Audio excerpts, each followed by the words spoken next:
So today we have 5 buyers looking for a home in Elger Heights. The home is a 3-bedroom, 1-bath home, and we are going to try to manage their expectations of what they're going to get. Managing expectations. Hi, Tedros. My name's Heather. I want to make an offer on any property that you have. I have 6 kids. We have 5 cars, 3 grandchildren, and my in-laws are going to live in the basement. But I'm willing to look at houses without a basement. Let me preface that there's only 2 houses on the market, and this is one of them, which is a 3-bedroom, 1-bath, like I said. My kids can sleep in the closet. It's okay. I don't think that's legal. It's okay. I don't think we'll get caught. So I don't think this house is a good fit for you. If you'd like to talk some more about that and find you a house that would fit better for you and your family, we could do that. Okay, thanks. It was nice to meet you. Thanks. Managing expectations. Hi, Tedros. My name is Paul. So far, I've looked at 50 properties. I know what I want. I want what I want. It's got to be perfect. I'm looking for a house that has a pool near a lake that is also on a golf course. I'm sorry. This home does not meet those criteria that you have. We could probably find you a pool in Elger. Waterfront property being maybe Placer Creek, I like creeks. and golf course being Indian Trails. Love Indian trails. All right. Thanks, Tedros. Managing expectations.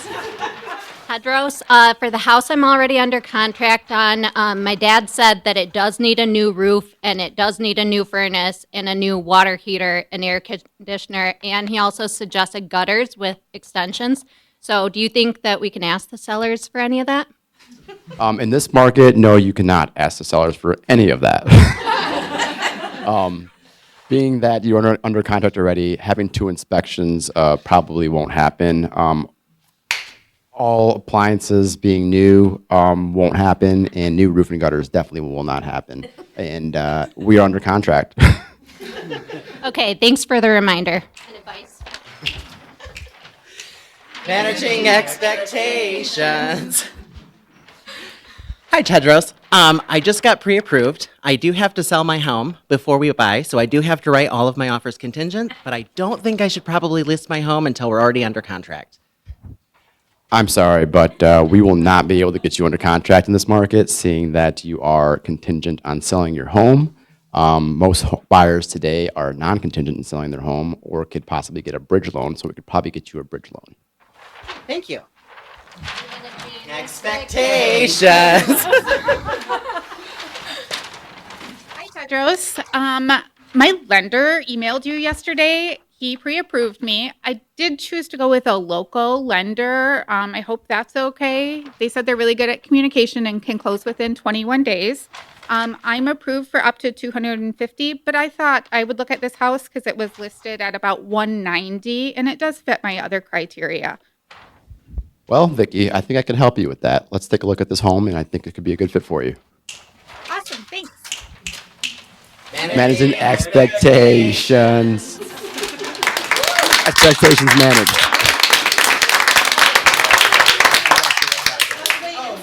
If the Sharks have any questions for you today.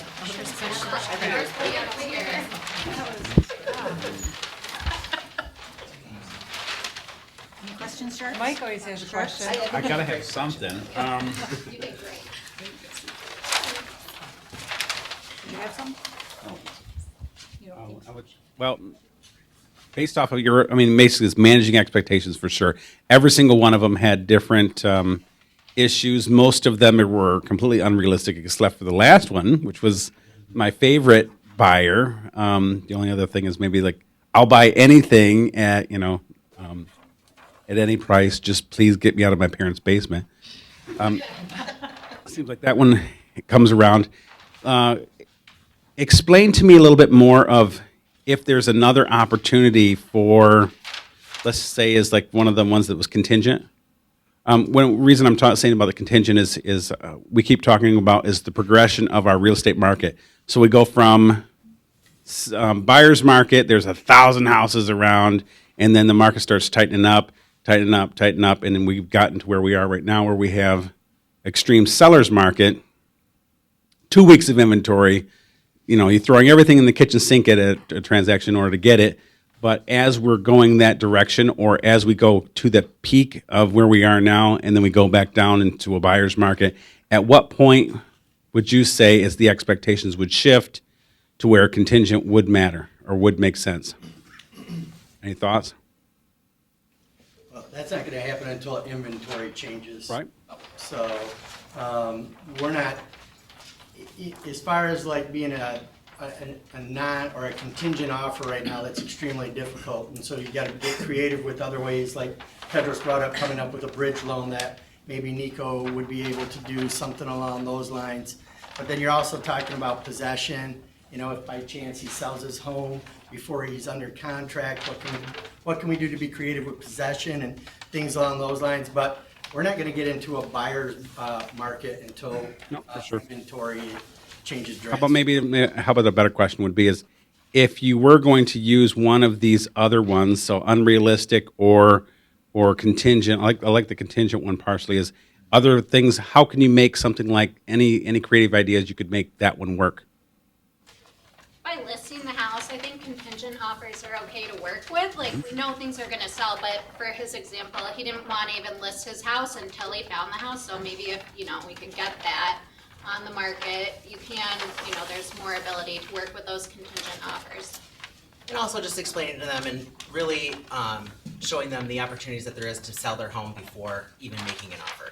Having the dialogue to say that this is a position to where you're going to have more leverage as a seller than you are a buyer. So getting that 60 days after, you know, possession after close, 30 days after close, you know, is a lot easier to ask for on the selling side than it is going to be on the purchase. So if you do that proactively, really explaining all of the pros to your buyer and also your potential seller, that it's in their best interest to be able to do that, to have a little bit more wiggle room with their offers, or get in a position where you can write it contingent on the close and not contingent on the sale and the close.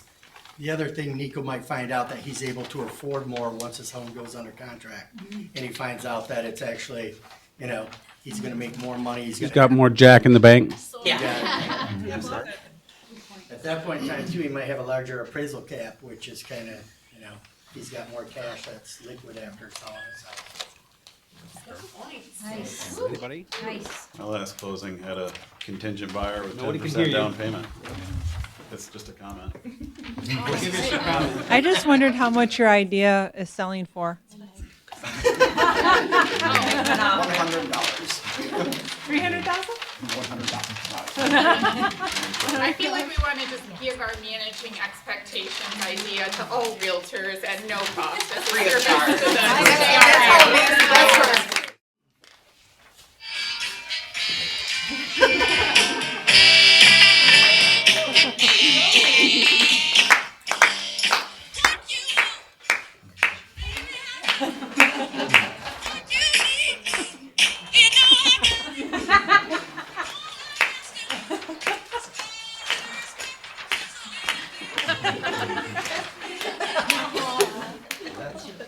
Hey Sharks, have you ever wondered what it looks like for a buyer's team to get an offer accepted in a seller's market? Meet Mr. and Mrs. Smith. Hi guys. And their buyer's team. Hi guys. Hi, Sharks. They are first-time home buyers and don't have any idea where to start. They're clueless. We have dialed it in to only needing a little respect to get a home. Mr. and Mrs. Smith, do you know what respect stands for? Team? What's respect stand for? Well, R stands for realistic expectations, detailed buyer's consult, preparing to pay over list price, and partnering with a great lender. P stands for escalation clause, and we're going to do $5,000 over the best offer, not $1,000. S stands for seller's closing costs. The buyer will cover some of the seller's closing costs in this market. P stands for pre-offer inspection. So many people are waiving inspections these days, so having a pre-offer inspection, budget for that, and you can waive inspections in your offer. And E stands for the EMD. We're going to have a high EMD and a partially non-refundable EMD. C stands for concierge. We can offer to have the seller leave any unwanted items in the home. And also, we can refer any contractors for any services that may be needed. And then finally, T, have a good team, which means having a good agent, a good lender, good title company, and a great inspector. And then the whole team should remain positive throughout the entire process. Oh my gosh. So you're telling me with a little respect, they can get a home? Absolutely. So, with some respect, Mr. and Mrs. Smith were able to purchase a home on a new corner. That new corner in Grand Rapids, Aretha and Franklin. Congratulations to Mr. and Mrs. Smith. Remember, with a little respect, you too can get a home.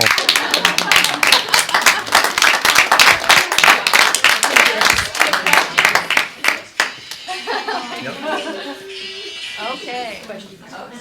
Oh, you want the microphone? So tell me, what kind of liability are we going to be looking at with waiving inspections? So as the buyer's agent, I would have them sign an addendum that would not hold me. I would have them sign an addendum not to hold me accountable for anything having to do with the house after we have closed.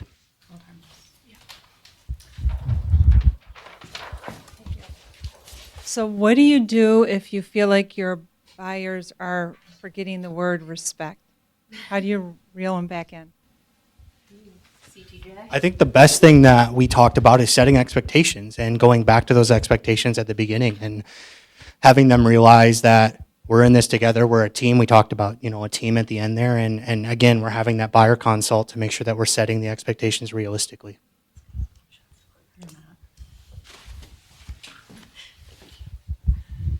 Here's something you didn't say, but this happens a lot, and I just thought I'd get your opinion. Buyer fatigue. It's a word new. That's a new word for me in the past couple of years that I never thought I'd ever have to deal with before, and now it seems to be like how long can your buyers go before they pass out and can't look at houses any longer? This also goes along with setting expectations. You're gonna, tell them up front, hey, you're probably not gonna get the first 1, 2, 3, 4, maybe even 10 offers that you write. But I also like to draw from personal experience, whether it be with different clients that, hey, they lost out on 4 or 5 houses that they really loved, but then ended up one that they loved even more. Or even from my own personal experience, losing out on homes trying to buy them, and then ended up with one that we like even more in the end. And one of the things that we do as a part of our buyer consultation is really talk about that the process is a long haul process. This is a long haul. We're in it for you. A lot of buyers think that we're going to tire out because we've written so many offers and we're not having success, but just letting them know that this is a long-term process, and the house that you find will be perfect for you, and we'll find something. I think our team put it together really well with saying the home buying process is like a marathon. You're not going to quit after 5 miles, right? That's a sprint. That's a 5K, 6K, 10K, whatever. That's some kind of case. I don't do math for a living. It's okay. It's okay. But the biggest thing is, the biggest thing is it's a marathon. It's not a sprint. You have to be prepared. And then going back to, the buyer's consult, having a team consult. So on the lender side, the lender should be setting that expectation as well, because we see that. So if I'm backing you up, it's going to back everybody up through that process. Excellent.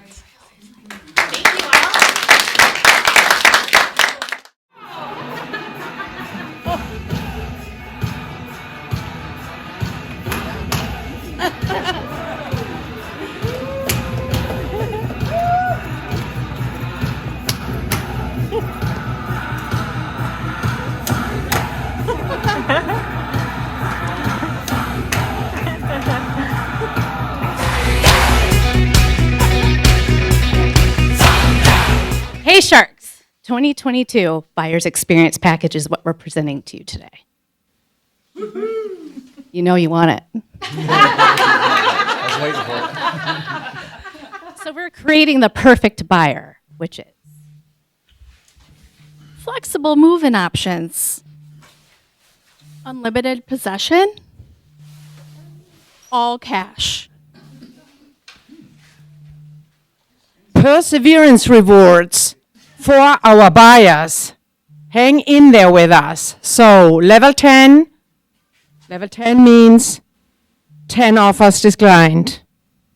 You made it to an open bar tab at location of your choice. Level 20, you made it to have 20 offers declined. On us, a weekend on a yacht with an open bar tab. And level 30, yes, you got it, you got the bar. Alrighty, the buyer's bribery package is next. These are ways to get your offer won. Prize number 1 is a weekend on the said famous yacht. Is there another one? Prize number 2 is the champagne vending machine. Comes with our offer, so this is all enticing. And number 3 is a nanny. Not just any nanny, that nanny. Ain't no nanny like the one I got. Okay, and then number 4 with the bribery package. We will do a house swap. Creating inventory will swap your house with our house. There's pineapple. You get mine and I get yours. That's what the pineapple's for. I'm pulling the trigger. Don't wait for the right time because it never comes. Just do it right now. All right. No RESPA violation question. That's not what we're doing. We were told to be creative. And over the top. Something that we could never do. Right? What happens in this room stays in Yes. this room. Do you have any questions? Microphone. Any thoughts on bribery for the buyer's agent that has written 20 offers? Yeah. And finally won. Finally got one. Yeah. I think those are all plus No, those are ones. prizes, not briberies. Yes. Those are prizes. Those are Yeah. prizes. Any prize for the, Mike, I think you're on to one for 20. What? You've written at least 20 Oh, I offers have. for one That's, client. that's, Yeah. that's a fact. I'm surprised Is they're there still a prize? around. I'm thinking. Have to open pack. Any other Yeah. questions? Questions. Let's see. It's hard to ask. Well, we took it a little bit out of the box. Yes. With that, we don't want to be, we all know the cash, no inspection, waive contingencies, jump through the hoop and all that. So we put a different spin on with some creativity, assuming RESPA doesn't exist. Yes. It was fun. That was fun. Yes. Well, yeah, I mean, well, where's it? There is a microphone. Where's the mic? Yeah. It's right here. Oh. Yep. Mike needs a mic. I mean, aside from, well, test, hello, test 1. No. Oh, there we go. Hey now. Well, one of the thoughts I have, like beside, it's a lot of fun, but can you entice people by saying, "Hey, we're going to give you a bunch of money. We're going to try to buy your house. We're going to try to do other things." Is there other things? And that's a good creative thought of, are there other ways that we can entice people legally by saying, hey, how can we do this? Obviously we don't want to have an inducement for sale where we're bribing somebody in order to buy a house. I know you can't afford it, but we're just going to give you 10 grand. You just buy it. That's not what we're looking for. But the idea of, the other What we ideas. really can do in this market, Yeah. what we have done, I have Give me a one. great- Well, wait. Ask me a question and I'll, okay. So with my offers, I add 2 things. I'm married to an attorney, which can be a good or bad thing. I literally negotiate him on my contracts. So it says, seller to have attorney services for up to a year. So my husband hates it when I do this, but I do it. And it's not monetary. It's just taking care of, civil. I mean, if you committed capital murder, you'd be getting a deal because it's like free. It's like a $150,000 case. But hopefully you don't kill anybody afterwards. Second, I have a great vendor. She's a good friend of mine. She's an organizer. And I put in 10 hours of unpacking services for the seller. So that's just something that I do, and it's worked with Kim Hensley. Oh, no, I'm kidding. But it does work just to sweeten it because my clients, we didn't waive inspections. We didn't, but I'm trying to add things that, they have to, I know it's split. I think it's awful to waive inspections because you're taking things away from your buyers. I know everyone's doing it, but how can we take away from that? Well, heck, I wish someone would have packed my house up and unpacked it and organized it. And they're very efficient, so she'll bring like 3 people in to knock it out and unpack them, and they don't have to worry about it. That's like bringing a value that I don't think anyone else can touch. So, monetarily. Now we can. Because shit. Yeah. But you don't have the vendor. I think our whole presentation was really just about being creative, thinking outside the box in this market, and so, I mean, we think Diddy style. right. Like, let's think about what can we do to protect our buyers, obviously, but let's be creative. Let's not do what everyone else is doing. Yeah, that's awesome. Yep. Very good. I like the idea of the champagne.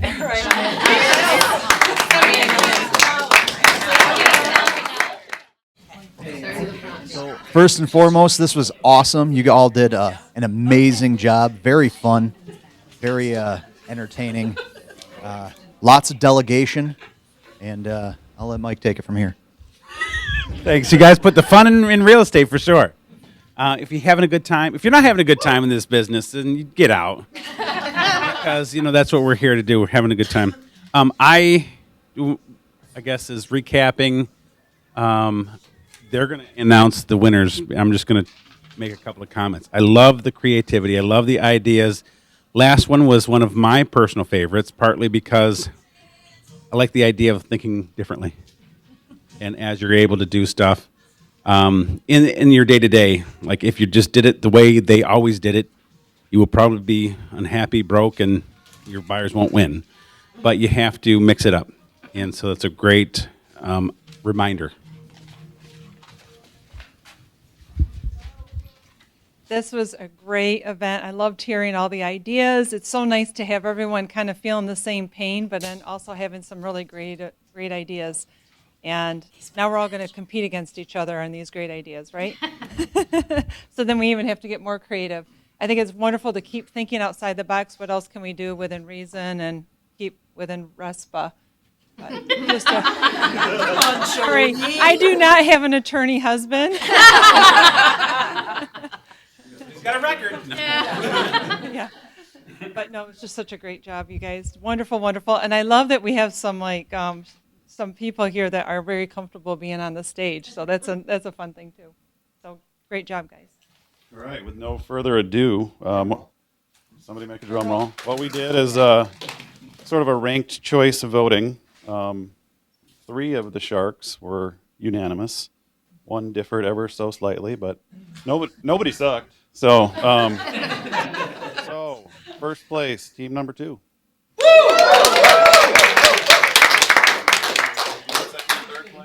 So should we say what team number 2 gets? What do they get? So it's a little less than, it's a little less than what you would receive in the Showcase Showdown.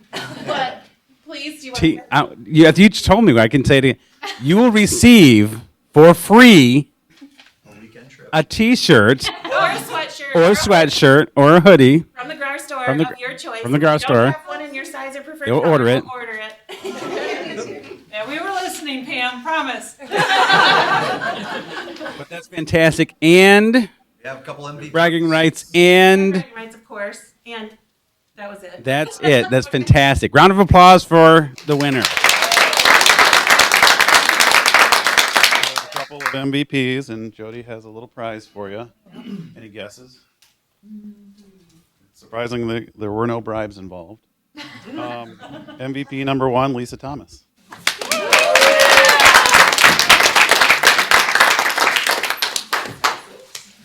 And MVP number 2, Adam Tolley. I